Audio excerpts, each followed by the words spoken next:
Ladies and gentlemen, good day and welcome to the CG Power Q1 FY26 earnings conference call.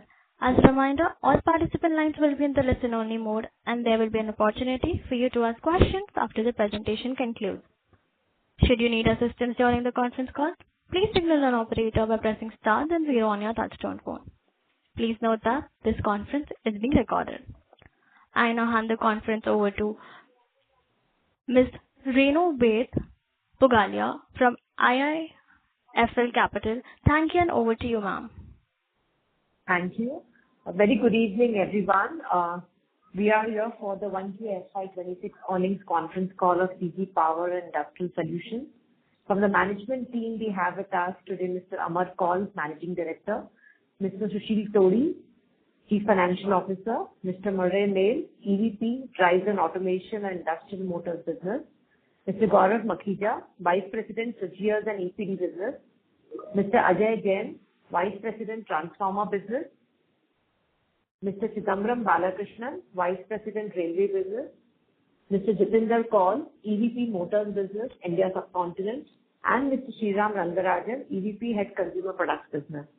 With these words, I now hand over the call to Mr. Amar Kaul for his opening remarks. Thereafter, we can start with the Q&A. Thank you, and over to you, sir.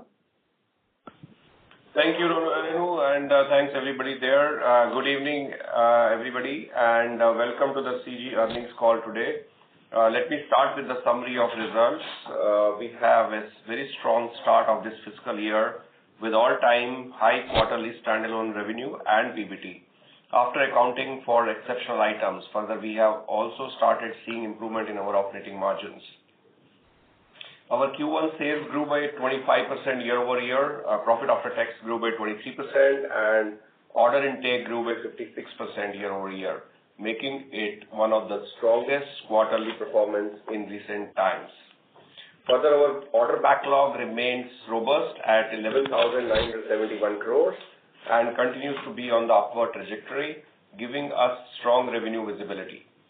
Now, as I go deeper into Q1 standalone performance, we achieved aggregate sales of 2,643 crores, recording a growth of 25%. Profit after tax, as mentioned, was high with a growth of 23% at 286 crores as against 232 crores Q1 FY25. Free cash flow generated for the quarter was 339 crores, which is about 119% of PAT. And return on capital employed annualized for the quarter was 35%. Order intake for the quarter was 4,764 crores, which is 56% growth, and our unexecuted order backlog as of end of the quarter, 30th June 2025, was 11,971 crores, which is approximately 70% higher year-over-year. Now, moving to the segment-wise performance, starting with industrials, aggregate sales for the quarter was higher at 1,574 crores, recording a growth of 16% year-over-year. PBIT was at 172 crores, as against 182 crores in Q1 financial year 25. And margin changes that you see there is due to rise in commodity prices, which could not be fully passed on to the customers, and the increasing share of railway business as well as a mix change there within the railway business is what impacted us. Order for the quarter was at about 1,269 crores, and the unexecuted order backlog at the end of the quarter was 2,920 crores, which is about 19% up year-over-year. If I jump to the power systems, aggregate sales for the quarter was at 1,070 crores with a growth of 43%. Year-over-year, PBIT was at 225 crores, which is 21% of sales, as against 149 crores in Q1 last year. Margins were higher year-over-year on account of better price realization driven by robust underlying demand and better operating leverage.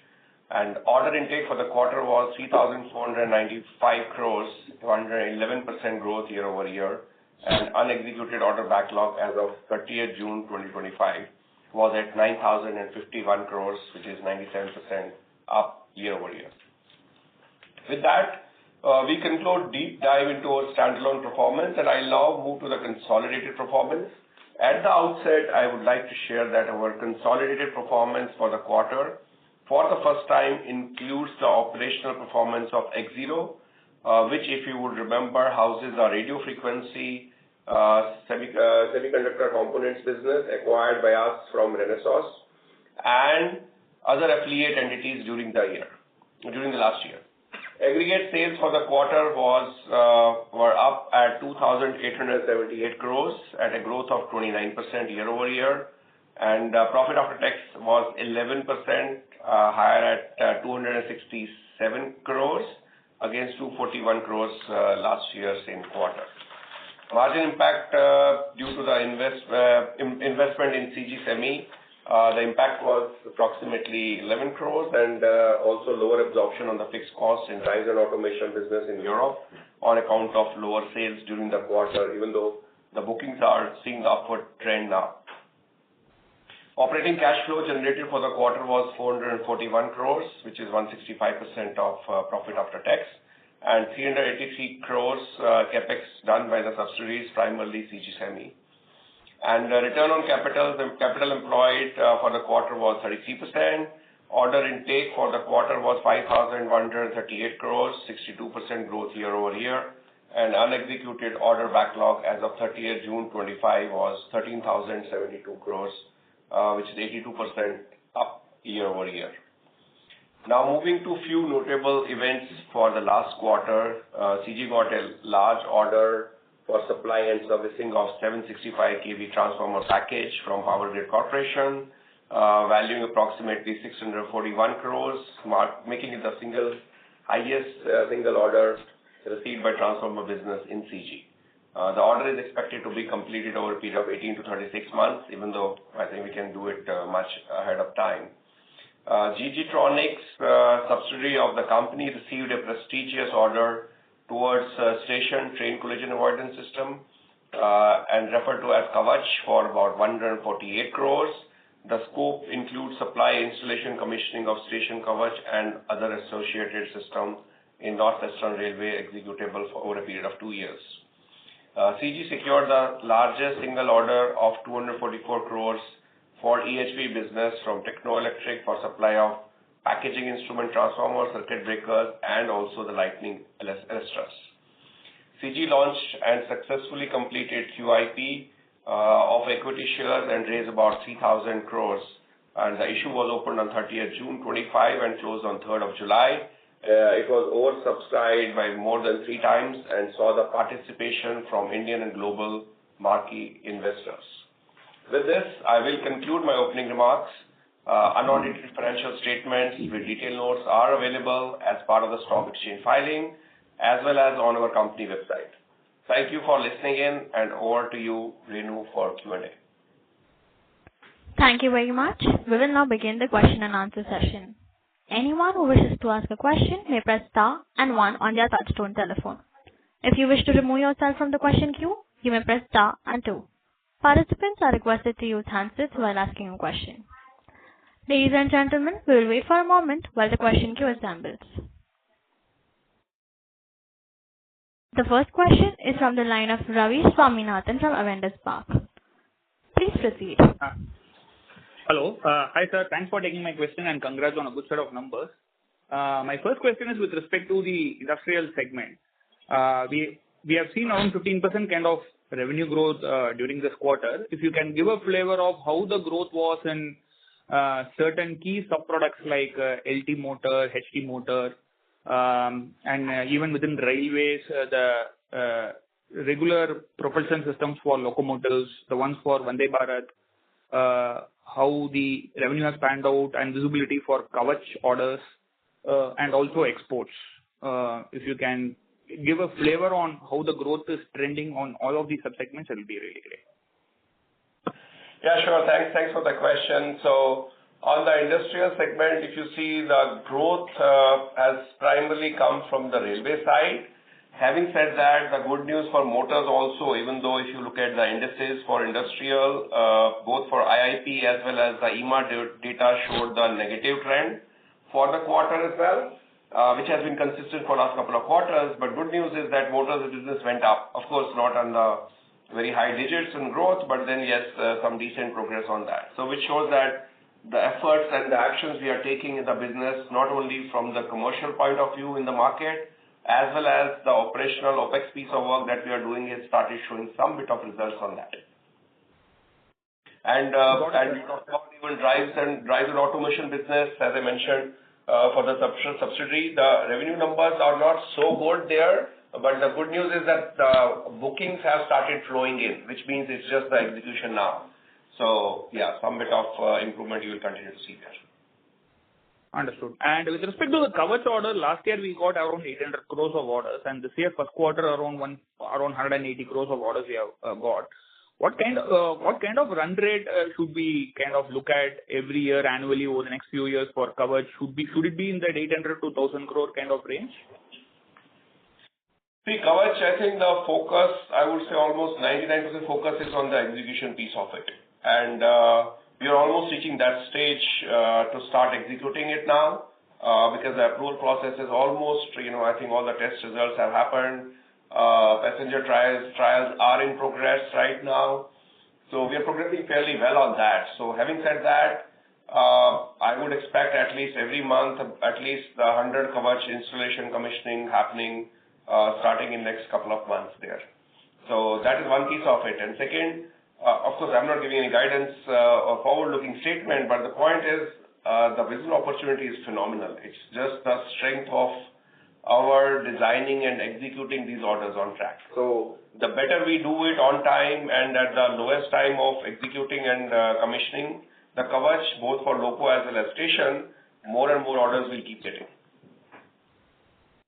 And with respect to the propulsion systems for the Vande Bharat kind of trains, we had last year won a contract from the RVNL JV.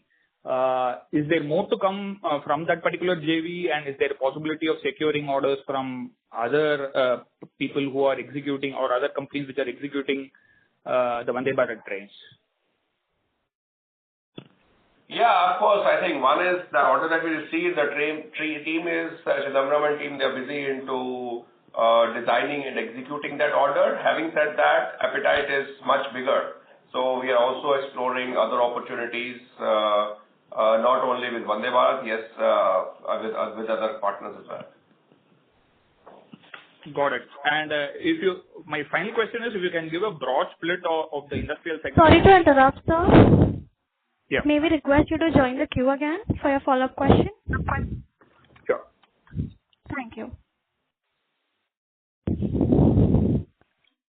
Ladies and gentlemen, in order to ensure that the management is able to address questions from all participants in the conference, please limit your question to one per participant. The next question is from the line of Jonas from Birla Mutual Fund. Please proceed. Congrats team on a great set of numbers.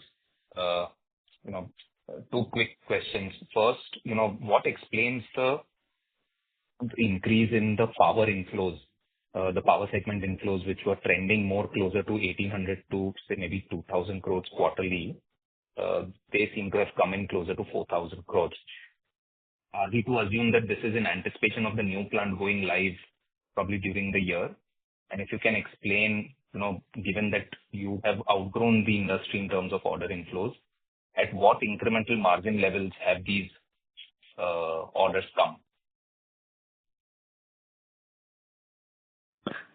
Yeah, I think good question on that. So these are across, power sector transformers as well as switchgear included together.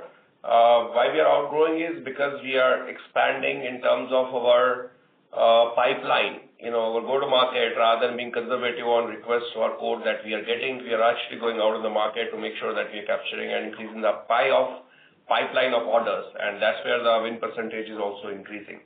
To a question specific to margins, yes, they are a decent margin that we would look forward to. So we are not compromising on margins to get more orders. Just a continuation, what would be the mix of the power order backlog now between, say, PT and switchgears, roughly? So see, the split we are not giving, but I can only say that both are trying to beat each other. So it's a good game to have. Understood. Then the second quick one is on the margins of the industrial system. So, either on a YOY or on a Q-on-Q basis, we've seen a deterioration in margins. While you've elaborated, what led to that, if at all you can give us a broad bridge as to if there was a 300 basis points deterioration on a year-on-year basis, how much of that came through the sales mix impact due to railways, and how much of it is because of this raw mat impact? Your question is specific to industrial or motors? Yeah, industrial. So we've seen roughly 300 basis points of margin deterioration. So how much of it is on the... Yeah. So I would say the majority of the impact is coming from railways because of this PVC clause, which is price variation clause that is there. I think it's a bit complex from Indian Railways, so you really don't end up getting complete inflation back into your numbers, so you keep on getting the impact. So having said that, what the railways team is doing is also they worked on, I2V, which is more of VAV kind of a thing. What can we improvise over and above what you are not able to pass on? As you know, it's a tender business. So back to your question, majority of the impact is from railways and a bit from motors side. And then motors, as I mentioned last quarter as well, the action that we are taking, we recently increased our prices by almost 5%. Starting 1st of July, I think that will start showing us some results in the subsequent months. Not immediately because you take about 2-3 months for it to show up, but yes, we are taking actions on the commercial side for the market and also what can we keep eliminating the non-value added activity in the system. Got it. Thank you. I'll fall back in the queue and all the best. Thank you. The next question is from the line of Ankur from HDFC Life. Please proceed. Hi, sir. Good evening. Thanks as always for your time. One question on the LT motor side, and I know you've been flagging off the fact that the LT motor market has been kind of stagnant to maybe a marginal decline for maybe 4-5 quarters. So one, are you starting to see any hints of a recovery? And I understand, we've been growing because of our own initiatives, but more from an industry point of view, when do you believe, this growth kind of comes back? Which sectors you believe need to start firing to get this growth back? Hello? Yeah, coming back to the LT motor question that you had, yes, market has further deteriorated, so we don't see that revival happening. But as I said, it's positive, but yes, a bit of impact on the margins, which, as I mentioned, we are countering by already increasing the prices in the market effective July. Okay, and in your view, when do you believe we could start seeing some recovery? Is it going to be more second half? Are you seeing any signs there? And also, which segment and markets you believe could drive that recovery? I don't say, even the market recovery, I don't see. Again, market recovery I cannot forecast. It purely depends on the way it works on the industrial piece, is when this smaller capex starts coming in. Now that we are not be able to see in a large way, yes, a bit of activity we can see, but not too much of it. So that obviously will depend on the sentiments and the mood and how this market will come. But having said that, we are not 100% dependent or important is to see which areas or verticals we are not there. That's where we're trying to penetrate into, and that's where we see that we are doing better than the market. When the market is negative and we are still positive, I think that's where the growth is coming from.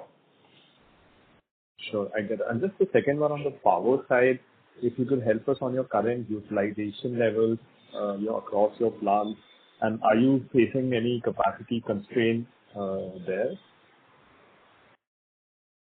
On the power sector? That's right, on the power side, on the power sector. Yeah, the capacity is of course the issue right now for across the globe, not only in India. And that's why you see huge impetus that we have on increasing our capacities. So, yeah, so it's in a full acceleration mode. And two things. One is the existing plant getting up to 40,000 MVA capacity that we had already mentioned. So by September, we'll be up and running to that from current approximately 20,000 MVA. And also this 45,000 MVA, the work is already started, construction for the new plant. That's already begun. Fair. Okay. Got it. Great. Thanks. Thank you. The next question is from the line of Aniket from Motilal. Please proceed.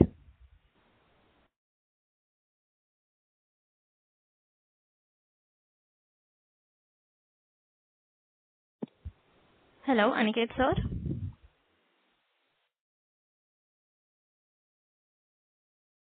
As we have no response, we move on to the next participant. The next question is from the line of Shubhadeep from Nuvama. Please proceed. Good evening, sir, and thank you for the opportunity. Just wanted to get a sense of if we have to take a view over the next 12 to 18 months, how do you see the longer-term margin stabilizing across power, railways, and the industrial piece?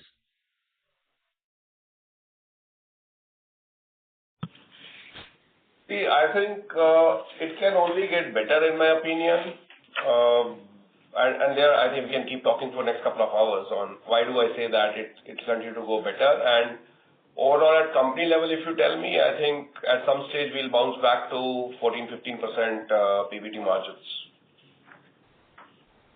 Understood. So do you see the current levels of margins, at least on the power side, which seems to be the highest traction, that continuing around this 20% odd levels?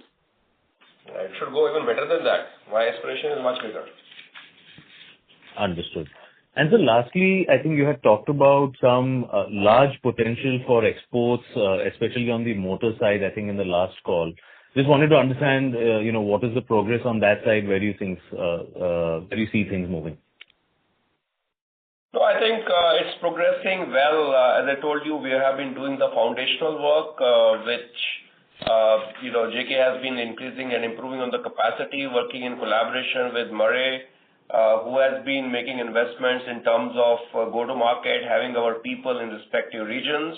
So today, if you see, we have the presence in Northwest French Africa, in Africa, even Europe. Some of the countries we have added some of the headcounts to increase on the channel. So the action is on. And of course, as you know, to see the real effect, it takes a couple of quarters to reach there. So getting partners onboarded, having our people footprint on the roll, and also having the manufacturing capability building. So that all is going on. So good to share that. In fact, when we had the business review a couple of days back, I am happy to see the progress we are making in those areas. So yes, good days ahead. Understood. Last question from my side. On the semiconductor piece, by when do you expect to start seeing, the larger ramp up and meaningful revenues and bottom line coming from this? It's so semiconductor, there are two portions to that. One is CG Semi and one is X0. Now, CG Semi is absolutely on track. The mini plant, as we had projected, 26 it will start production. And the main plant, which is the larger one, will start production in 27. So we reviewed the project, and I think they are in fact little ahead of the target. So that is going good. And X0, which is our radio frequency design, chip designing facility, the business that we acquired, in fact, their revenue will start already flowing in. So because that was a direct movement and acquisition of this facility. So, yeah. Understood. Thank you so much. Thank you. Ladies and gentlemen, in order to ensure that the management is able to address questions from all participants in the conference, please limit your question to 2 per participant. Thank you. The next question is from the line of Richard D'Souza from SBI Pension Funds. Please proceed. Yeah, good evening, sir. So this is just a broad policy level question because, over the past few months, if you have seen Chinese actions, it seems that they're indicating that they don't want India to become a manufacturing hub. So in light of that, has there been any change in the attitude of government towards companies which are specializing in manufacturing? And that is the first one. And the second one is, what is CG's thought process about this? Because this opens up a lot of avenue for a company like us. Are we looking at the newer areas? Yeah. Thanks for the question. So first one, obviously, see, macroeconomic trends and the political discussion between the countries, honestly, that will keep happening. So we don't tweak our strategy every second day in line with that. So if not China, if not others, you will have opportunity for the whole world. So it doesn't change our manufacturing footprint strategy at all. We continue to progress on what we have planned for. To your second question was more on? No, the same thing. What the company is thinking about that if these things are happening. Yeah. So I think we will keep on investing. One is the portfolio that we have, across different businesses. I think that itself, there's a huge opportunity across the globe that we have, including India. And of course, as we move forward, anything on the adjacencies of each of the businesses that makes sense for it, yeah, we'll be open to look at those opportunities. Okay, sir. Maybe I'll come back later. Thank you. Okay. Thank you. The next question is from the line of Bhumika Nair from DAM Capital. Please proceed. Yeah, good evening, sir, and congratulations on a good set of numbers. So my first question is on motors. You spoke about the weak demand and how we've outgrown the industry for the last several quarters. Now, in this weak demand environment, you've taken a 5% price hike effective July. Is this something that the rest of the peer set has also seen? And do we expect that this could possibly impact our market share gains that we've seen in the last couple of quarters? Yeah, Bhumika, thanks for the question. See, the point is, we for the motors, LT motors, we are the market. We got to define, what shapes the pricing in the market. So after we increase our pricing by 5%, the good news is a lot of competitors are following what we are doing. And I think that's the way you actually continue to be the market leader. So I'm happy with what I'm doing. So it doesn't mean that when we increase by 5%, you will not have the yield of 5%. So even if you have a yield of 50%, I think from pricing discipline point of view, that's a good step forward. Sure. And there's not a similar price increase in the HT motor. HT motor, the pricing has not been changed. HT motor, it's more of customized motors because every motor would be unique. It's like building a Taj Mahal. So every time you have to carve out a different design and then accordingly price it. Sure. So, how is the demand on the HT motor panning out with these niche solutions? Our market share, obviously, there is, while it has increased, but is not as strong as the LT motors. So how is the demand and our share kind of increasing as we're moving ahead? I'll pass on that question. JK, if you are there, how do you feel about HT motors market? Absolutely. Thanks, Amar, and thank you for the question. There's a big demand in the market, and we are right now, our served market is very small. We are serving a smaller portion of the market. We have plans in place where we are going to invest on the design, and we want to expand. Have more verticals to work with. This is one of the priorities I am personally working is how to have a bigger market share and a better market share and expand the overall market, served market for us. This will be our key focus area. The demand there definitely is, there's a big demand, but we will have to have the right set of solution for our customers. Sure. That helps, sir. So just secondly on power. Sorry to interrupt, ma'am. May we request you to join the question queue as we have other participants in the queue. Sure, I'll come back. Thank you and all the best. Thank you. The next question is from the line of Renu from IIFL Capital. Please proceed. Yeah. Hi, good evening, sir. Just two quick questions. First, can you share updates on where are we with respect to commercial volumes for our EV motors? And secondly, on the export front for motors, can you also elaborate for what type of applications are we targeting the export and any particular region which are high priority regions for us apart from Africa, Europe, where you mentioned the setting up distribution and GTM? Thank you. Yeah. So thanks, Renu. So I think on the EV motor, I would say we're still in the beginning of it. I would not claim that we have got the secret sauce. So first thing is for the three-wheeler motor and the drive, we are ready there. The motors have already been tested. They have passed the homologation for individual motor and inverter.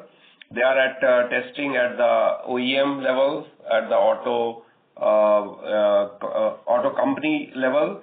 So hopefully next few months we'll get the approval and that will start the supplies piece of it. So for others, we are actually still in the development stage for the larger trucks. The development of that is still in phase. So yeah, still a bit of a long way to go there.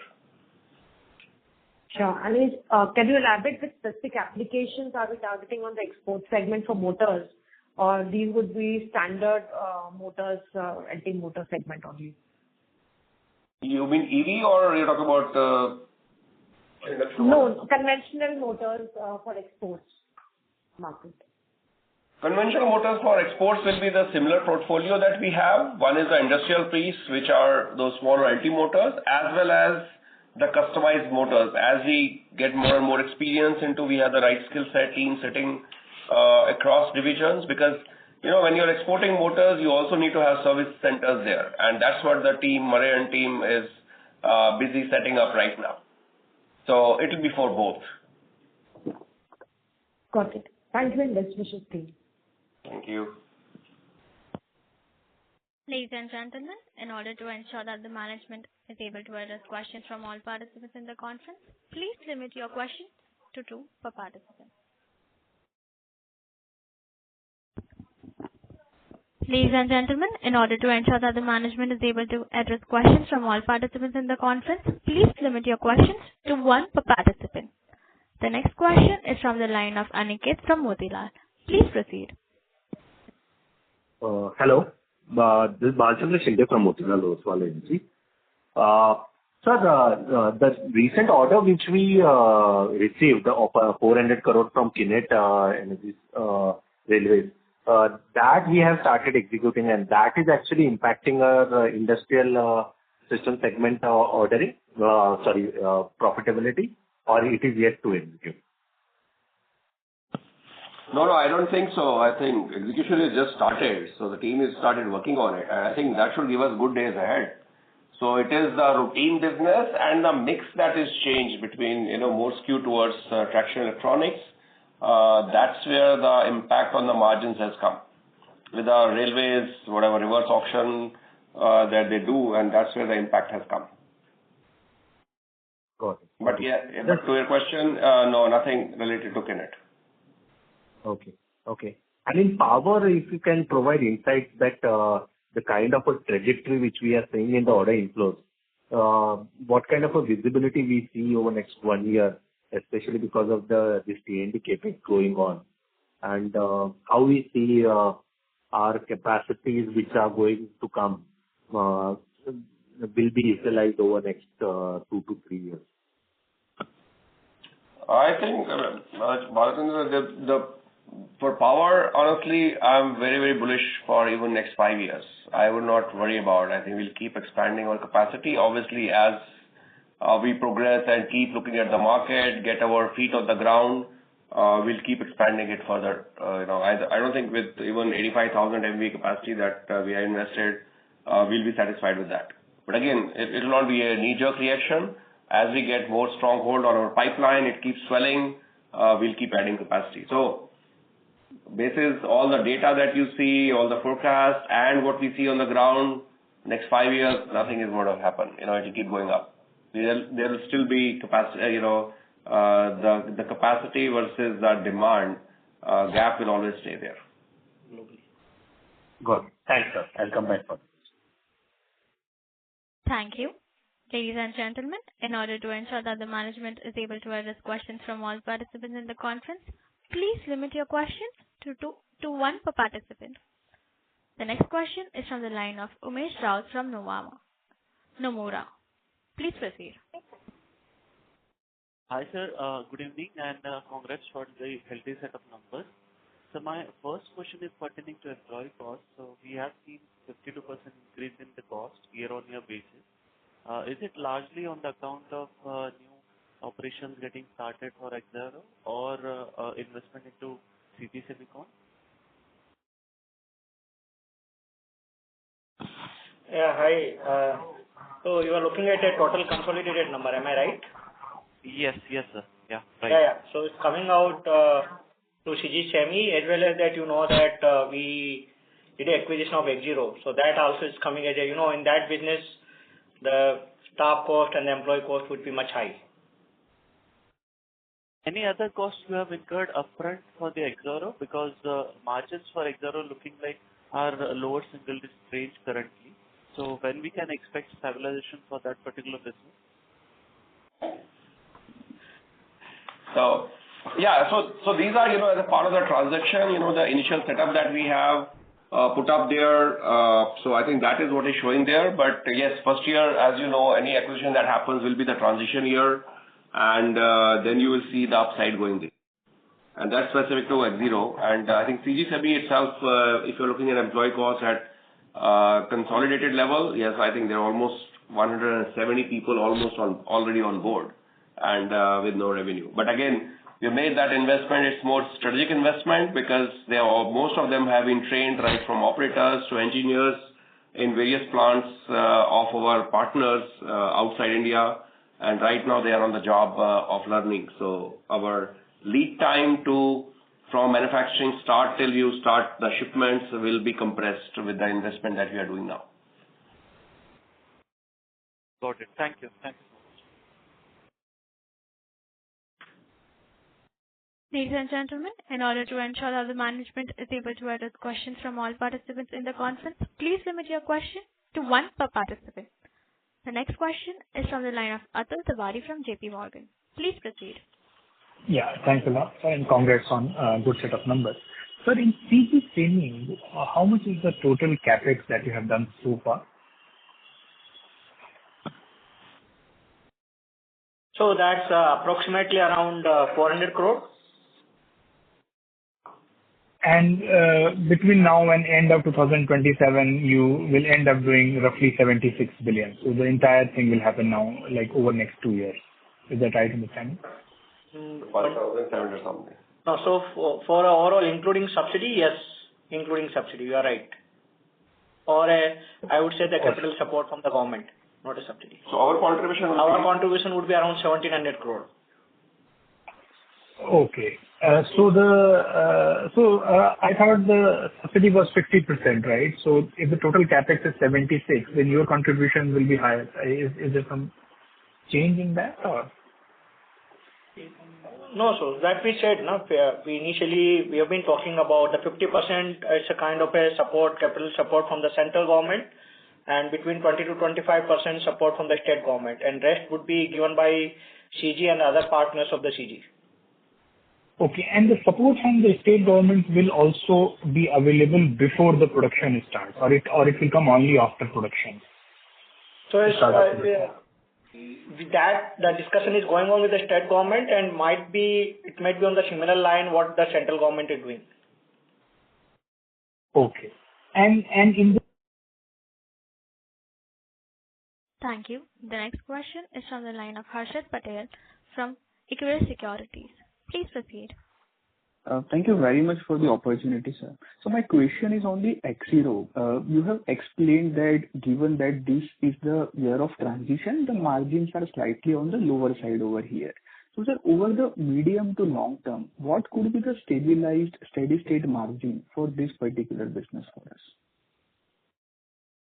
So, see, as I said, first year for any acquisition will be the transition year. There will be some upfront costs, setting up. We set up the office in Bangalore with the lab there. So all that is transition. So it won't be apple-to-apple conversion. But yes, specific, we are not giving any guidance, but the way they have performed before, it will be easily a double-digit margin. Understood, sir. Thank you. Thank you very much. Thank you.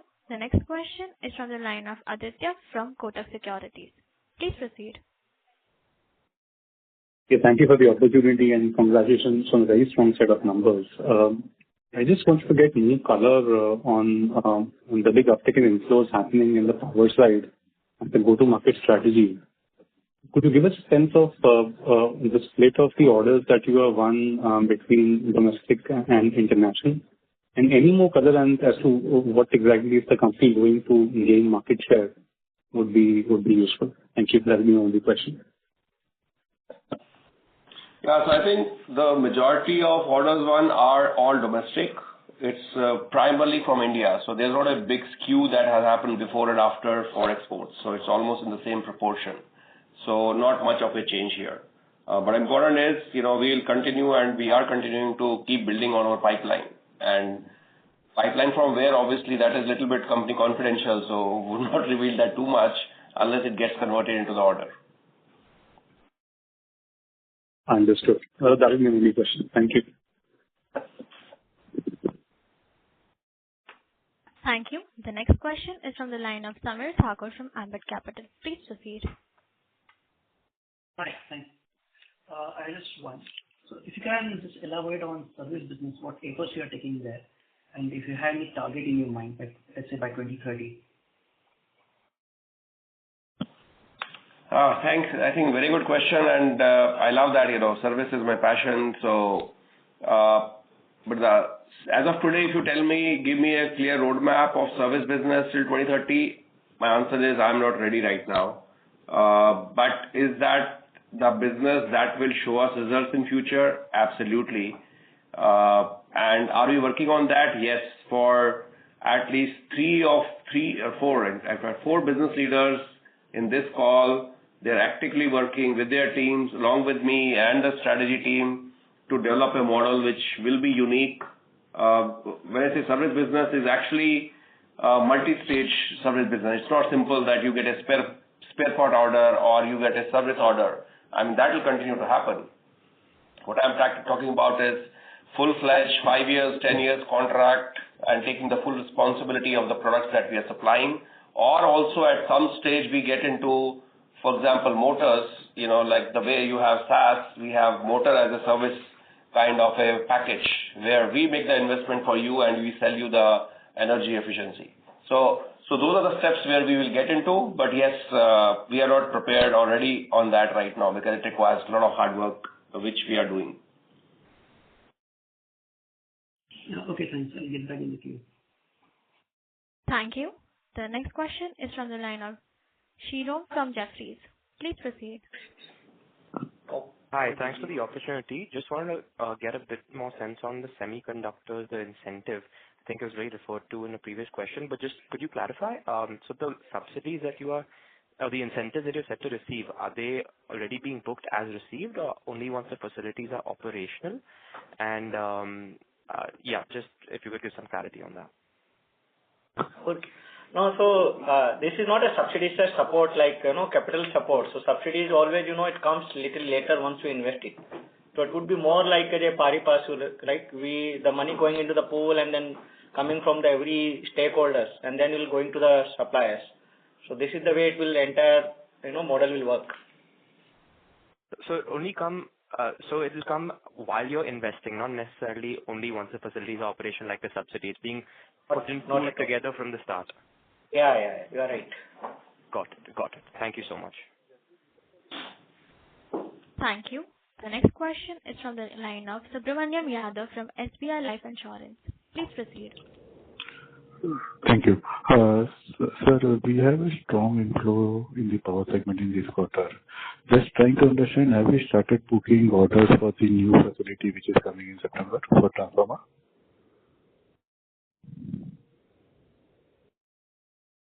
Hello. I think that's a very good question. And as I said, the construction is just begun there. So hopefully in next 2 months, we'll start booking the orders. Ajay, you want to add to that? Yes, Amar.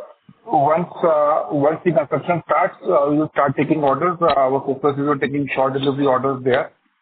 So where we can start delivering within 12 months. Okay. And sir, actually I was asking for the extension of the existing facility, transformer facility, which was supposed to come in September? Yeah. So that is on track, as I mentioned. So it will go to about 40,000 MVA by September. Okay. And so the second one Sorry is to interrupt. Can you just get in the question queue? Oh, okay. Thank you. Thank you. The next question is from the line of Uttam Kumar from Avendus Spark. Please proceed. So thank you for taking my question. My question pertains to power systems. So today we have close to 9,000 crores of orders, and we are continuously seeing strong traction in terms of order inflows. The first thing is I want to understand on this 9,000 crore order book which we have, what is the execution period for this, and what is the kind of revenue which we are looking at for this full year? I mean, a rough range is also, I think, would suffice. And with the extension to that is on the export market. So what's happening on the transformer side? Because we have been studying that we have been also trying to look at the exports side of it for the transformer space. Have you started any exports or is it going to be at the later stage of the year? More color on those also will be helpful. Yeah. Yeah. So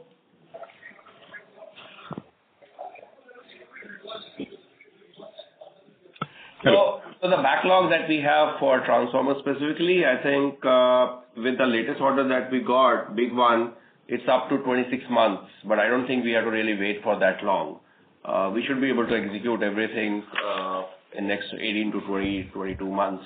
And then that's the reason also why we have to keep filling up the pie and bring it there. To your question on export piece of it, yes, the work is continuing there, what we have been doing, but we're also looking at strategic lever, how to play a bigger game in that market as well. So that work is in progress. Got it, sir. Thank you. Thank you. The next question is from the line of Umesh Raut from Nomura. Please proceed. Yeah, hi sir. Thank you so much for the opportunity. My one question is pertaining to subsidy performance. Mr. Umesh, can you be a bit closer to the handset? Is it audible now? Yes, sir. Yeah.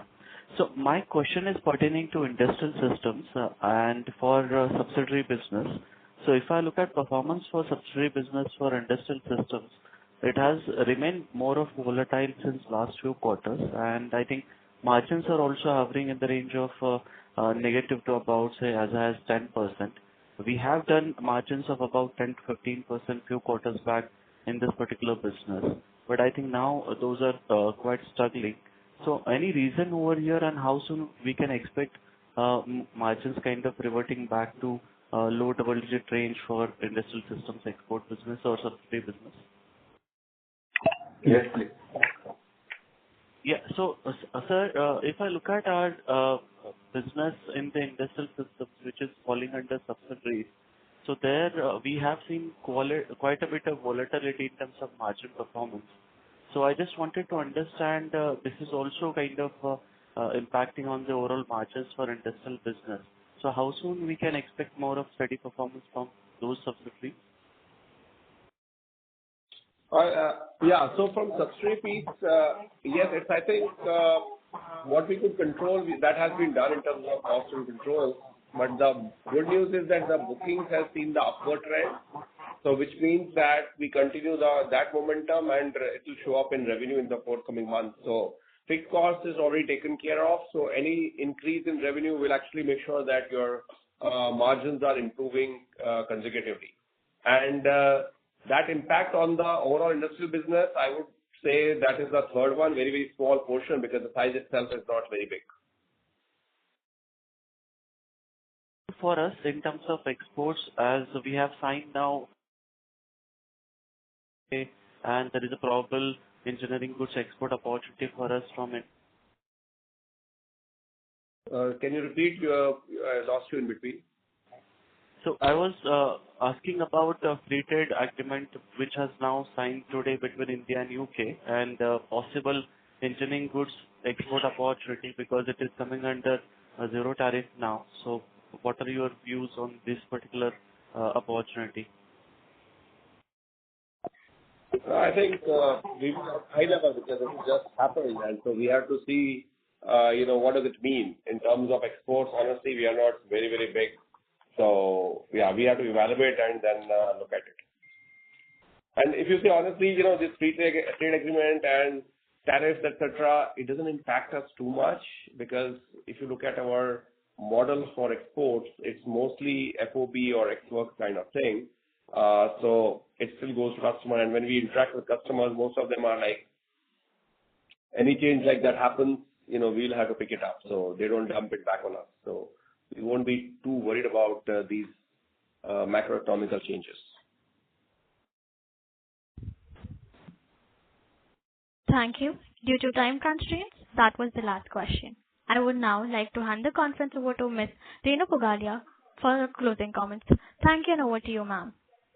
On behalf of IIFL Securities, I would like to thank everyone for the patience present and the management for giving us the opportunity to host the call. Amar, any closing comments that you would like to make for the day? No, thank you so much. Thanks, Renu, and thanks everybody for joining us. Really appreciate and value your relationship with us. Keep investing with us, and we'll keep working hard to make sure your investments are secure and keep going. Thank you. Thank you. Thank you. On behalf of IIFM Capital Services, that concludes this conference. Thank you for joining us, and you may now disconnect your line.